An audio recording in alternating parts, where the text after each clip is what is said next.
उन्हाळ्याच्या दिवसांमध्ये खास करून व्यायाम करणारे जे प्रोटीन्स घेतात त्यांना डायजेशनचा खूप त्रास होतो, अंगावर हीट येतं, बॉईल्स येतात. त्याची काही कारणं आहेत, ती समजून घेणं गरजेचं आहे. त्याच्यानंतर आपण आपल्या डाएटमध्ये चांगल्या पद्धतीने योग्य प्रमाणात प्रोटीन घेऊ शकतो आणि आपली रिक्वायरमेंट पूर्ण करू शकतो. एक मुख्य कारण म्हणजे प्रोटीन जे असतात त्याच्यात नायट्रोजनचं प्रमाण खूप असल्यामुळे डायजेस्ट व्हायला या हीटच्या सीझनमध्ये ते खूप एनर्जी घेतात, एनर्जी कन्झ्युम करतात. म्हणजे होतं काय की आपल्या डायजेशन प्रोसेसमध्ये शरीरात एक प्रकारची हीट तयार होते. त्याच्यामुळे जर ते अन्न नाही पचलं, तेवढा व्यायाम जर तुम्ही केला नसेल किंवा तेवढा वेळ दिला नसेल, पुन्हा प्रोटीन लोड केलं असेल, तर त्याच्यात जी हीट तयार होते त्याच्याने डायजेशन नीट होत नाही, त्रास होतो. कधी कधी हे कंटिन्यू आपण केलं तर अंगावर बॉईलसुद्धा येऊ शकतात.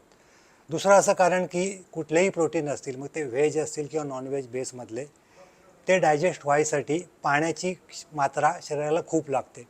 गरमीमध्ये आपल्याला कळत नाही तेव्हासुद्धा आपल्याला अनेकदा डिहायड्रेशन होत असतं. ते घामावाटून तर होतंच, मात्र असंही डिहायड्रेशन होत असतं, पाण्याची क्षमता कमी झाली असते. त्याच्यात आपण हाय प्रोटीनवर असू तर डायजेशनला त्रास होतो. अनेक जणं मग काय करतात, डाएट नीट होत नाही त्यामुळे सप्लिमेंट घेतात. त्यातसुद्धा प्रोटीन सप्लिमेंट जर तुम्ही घेत असाल त्यातसुद्धा भरपूर पाणी पिणं गरजेचं आहे डायजेशन होण्यासाठी. हे जर तुम्ही नीट केला नाहीचा अभ्यास तर गरमीतसुद्धा तुम्ही प्रोटीन्स घेऊ शकता.